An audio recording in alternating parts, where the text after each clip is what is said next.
Capítulo 3. Este é, peixes, em comum natural que em todos vós louvo, e a felicidade de que vos dou para bem. Não se inveja.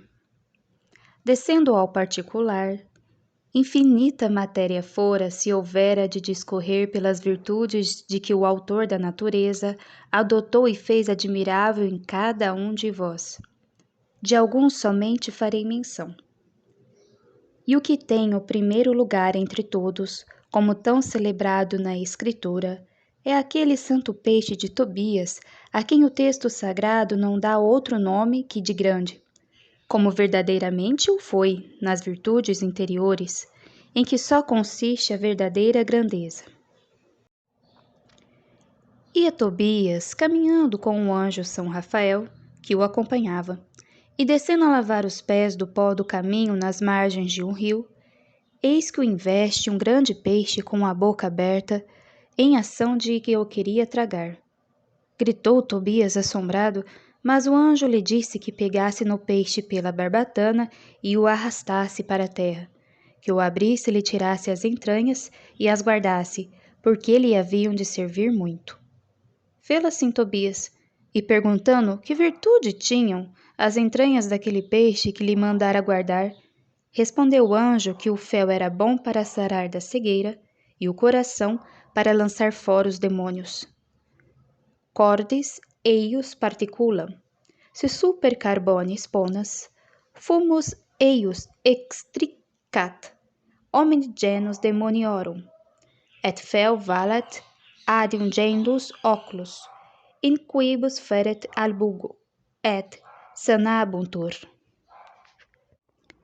Assim o disse o anjo, e assim o mostrou logo a experiência, porque, sendo o pai de Tobias cego, aplicando-lhe o filho aos olhos um pequeno dufel, cobrou inteiramente a vista. E tendo um demônio, chamado Asmodeu, morto 7 maridos a Sara, casou com ela o mesmo Tobias. E queimando na casa parte do coração, fugiu dali o demônio e nunca mais tornou.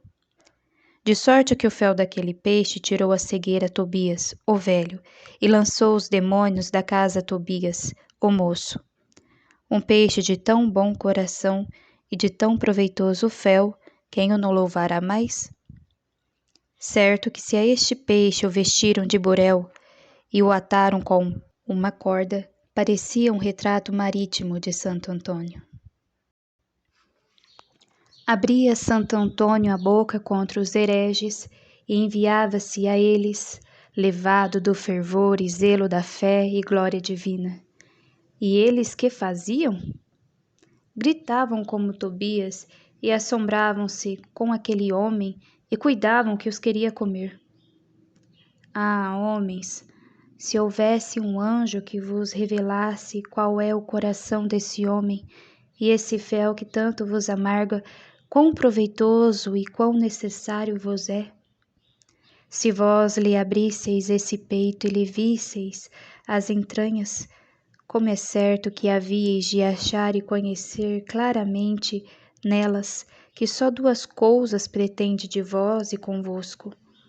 Uma é alumiar e curar vossas cegueiras, e outra, lançar-vos os demônios fora de casa. Pois a quem vos quer tirar as cegueiras, a quem vos quer livrar dos demônios, perseguis vós? Só uma diferença havia entre Santo Antônio e aquele peixe, que o peixe abriu a boca contra quem se lavava, e Santo Antônio abria a sua contra os que se não queriam lavar. Ah, moradores do Maranhão, quanto eu vos puder agora dizer neste caso, abri estas entranhas, vede este coração. Mas, sim, que me não lembrava, eu não vos prego a vós, prego aos peixes. Passando dos da Escritura aos da história natural, quem haverá que não louve e admire muito a virtude tão celebrada da rêmora? No dia de um santo menor, os peixes menores devem preferir aos outros. Quem haverá que não admire a virtude daquele peixezinho tão pequeno no corpo e tão grande na força e no poder, que não sendo maior de um palmo, se pega ao leme de uma nau da Índia, apesar das velas e dos ventos e de seu próprio peso e grandeza, aprende e amarra mais que as mesmas âncoras, sem se poder mover nem ir por diante? Oh, se houver uma rêmora na terra, que tivesse tanta força como a do mar, que menos perigos haveria na vida e que menos naufrágios no mundo. Se alguma rêmora houve na terra, foi a língua de Santo Antônio, na qual, como na rêmora, se verifica o verso de São Gregório Nazianzeno. Lingua quidem parva est, sed viribus omnia vincit. O apóstolo São Tiago, naquela sua eloquentíssima epístola, compara a língua ao leme da nau e ao freio do cavalo. Uma e outra comparação juntas declaram maravilhosamente a virtude da rêmora, a qual, pegada ao leme da nau, é freio da nau e leme do leme. E tal foi a virtude e força da língua de Santo Antônio. O leme da natureza humana é o alvedrio, o piloto é a razão. Mas quão poucas vezes obedecem à razão os ímpetos precipitados do alvedrio? Neste leme, porém, tão desobediente e rebelde, mostrou a língua de Santo Antônio quanta força tinha, como rêmora, para domar a fúria das paixões humanas.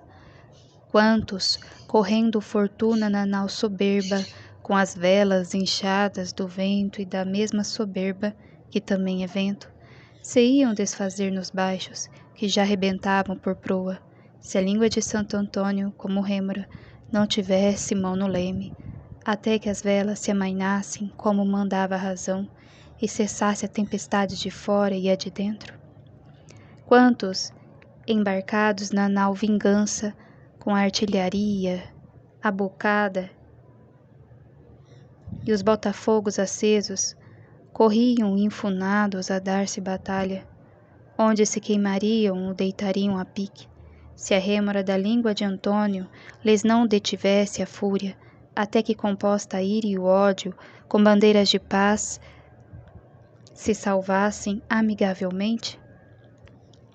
Quantos, navegando na nau cobiça, sobrecarregada até as gávias e aberta com o peso por todas as costuras, incapaz de fugir nem se defender, dariam nas mãos dos corsários com perda do que levavam e do que iam buscar, se a língua de Antônio os não fizesse parar como rêmora, até que, aliviados da carga injusta, escapassem do perigo e tomassem porto. Quantos na nau sensualidade, que sempre navega com cerração, sem sol de dia, nem estrelas de noite, enganados do canto das sereias e deixando-se levar da corrente, seriam perder cegamente, ou em Cília, ou em Caríbdes, onde não aparecesse navio, nem navegante, se a rêmora da língua de Antônio os não contivesse, até que esclarecesse a luz e se pusesse em vista.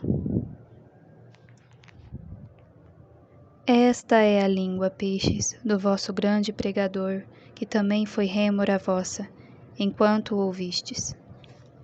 E porque agora está muda, posto que ainda se conserva inteira, se vêem e choram na terra tantos naufrágios. Mas para que, da admiração de uma tão grande virtude vossa, passemos ao louvor ou inveja de outra não menor, admirável é igualmente a qualidade daquele outro peixezinho, a que os latinos chamaram torpedo. Ambos estes peixes conhecemos cá mais da fama que de vista, mas isto tem as virtudes grandes, que quanto são maiores, mais se escondem. Está o pescador com a cana na mão, o anzol no fundo e a boia sobre a água. E em lhe picando na isca o torpedo, começa a lhe tremer o braço. Pode haver maior? mais breve e mais admirável efeito? De maneira que, num momento, passa a virtude do peixezinho, da boca ao anzol, do anzol à linha, da linha à cana e da cana ao braço do pescador. Com muita razão disse que este vosso louvor o havia de referir com inveja, quem dera aos pescadores do nosso elemento, ou quem lhes pusera esta qualidade tremente em tudo que pescam na terra. Muito pescam, mas não me espanto do muito. O que me espanta é que pesquem tanto e que tremam tão pouco. Tanto pescar e tão pouco tremer. Pudera-se fazer problema. Onde há mais pescadores e mais modos e traças de pescar, se no mar ou na terra?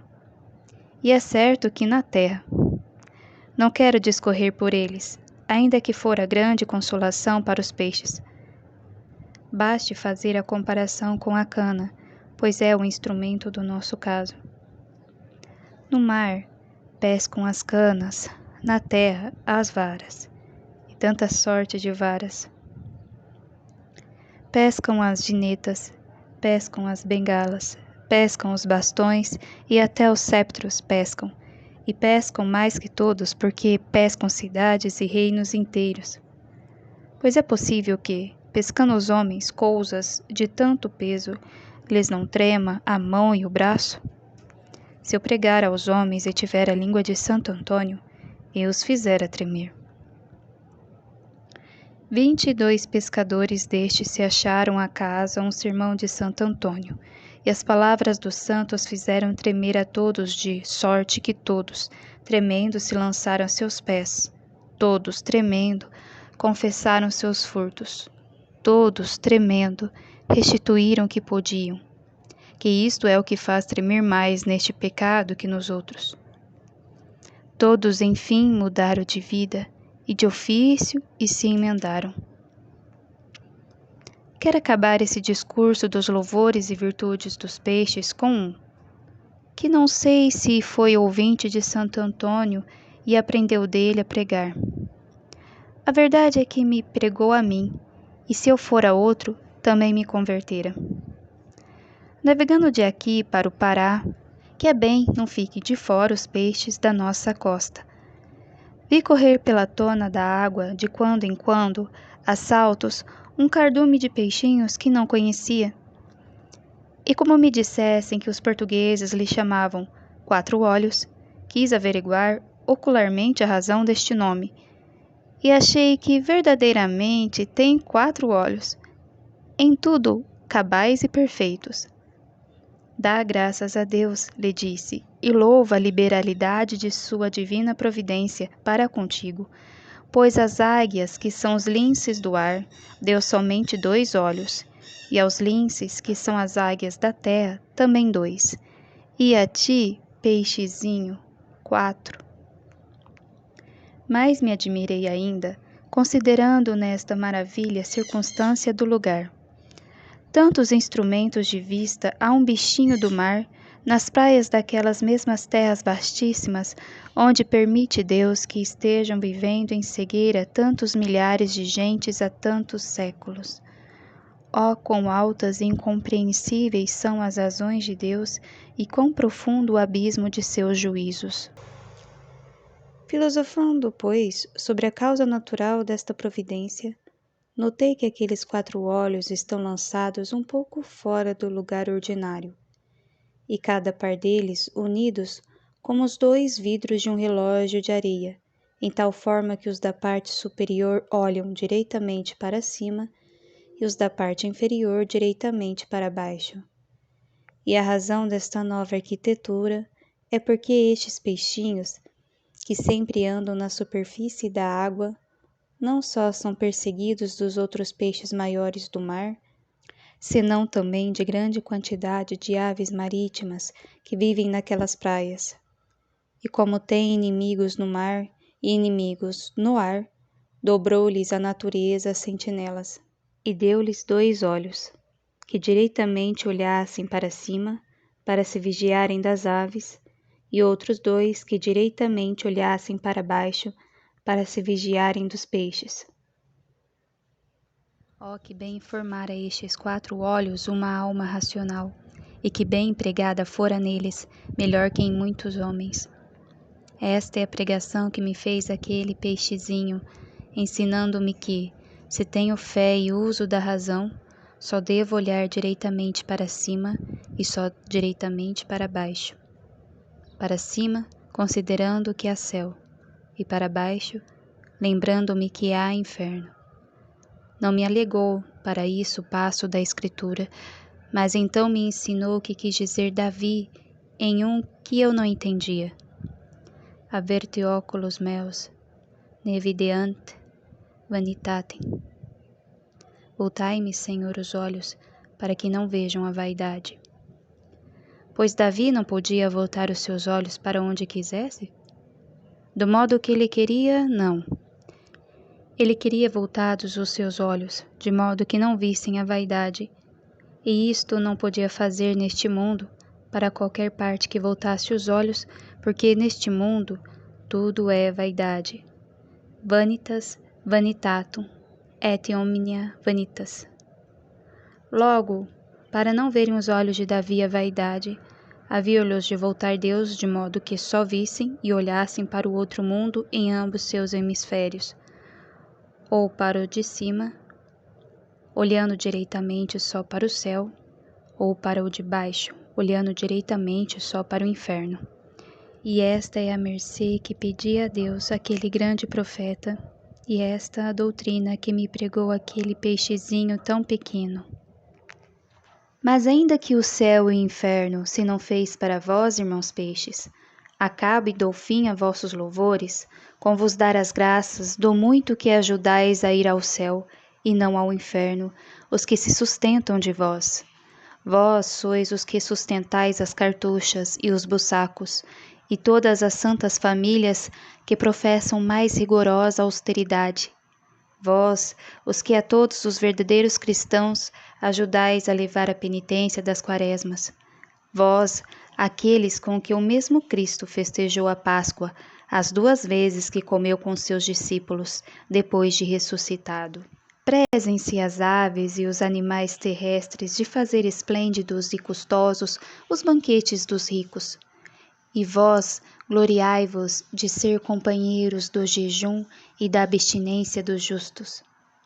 Tendes todos quantos sois tanto parentesco e simpatia com a virtude, que, proibindo Deus no jejum a pior e mais grosseira carne, concede o melhor e mais delicado peixe. E posto que na semana só 2 se chamam vossos, nenhum dia vos é vedado. Um só lugar vos deram os astrólogos entre os signos celestes, mas os que só de vós se mantêm na terra são os que têm mais seguros os lugares do céu. Enfim, sois criaturas daquele elemento cuja fecundidade entre todos é própria do Espírito Santo. Spiritus Domini fecundabat aquas. Deitou-vos Deus a bênção, que crescesseis e multiplicasseis, e para que o Senhor vos confirme essa bênção, lembrai-vos de não faltar aos pobres com o seu remédio. Entendei que no sustento dos pobres tendes seguros os vossos aumentos. Tomai o exemplo nas irmãs sardinhas. Por que cuidais que as multiplica o Criador em número tão inumerável? Porque são sustento de pobres. Os solhos e os salmões são muito contados, porque servem à mesa dos reis e dos poderosos, mas o peixe que sustenta a fome dos pobres de Cristo, o mesmo Cristo os multiplica e aumenta. Aqueles 2 peixes, companheiros dos 5 pães do deserto, multiplicaram tanto que deram de comer a 5.000 homens. Pois se peixes mortos que sustentam os pobres multiplicam tanto, quanto mais melhor o farão os vivos. Crescei, peixes, crescei e multiplicai, e Deus vos confirme a sua bênção.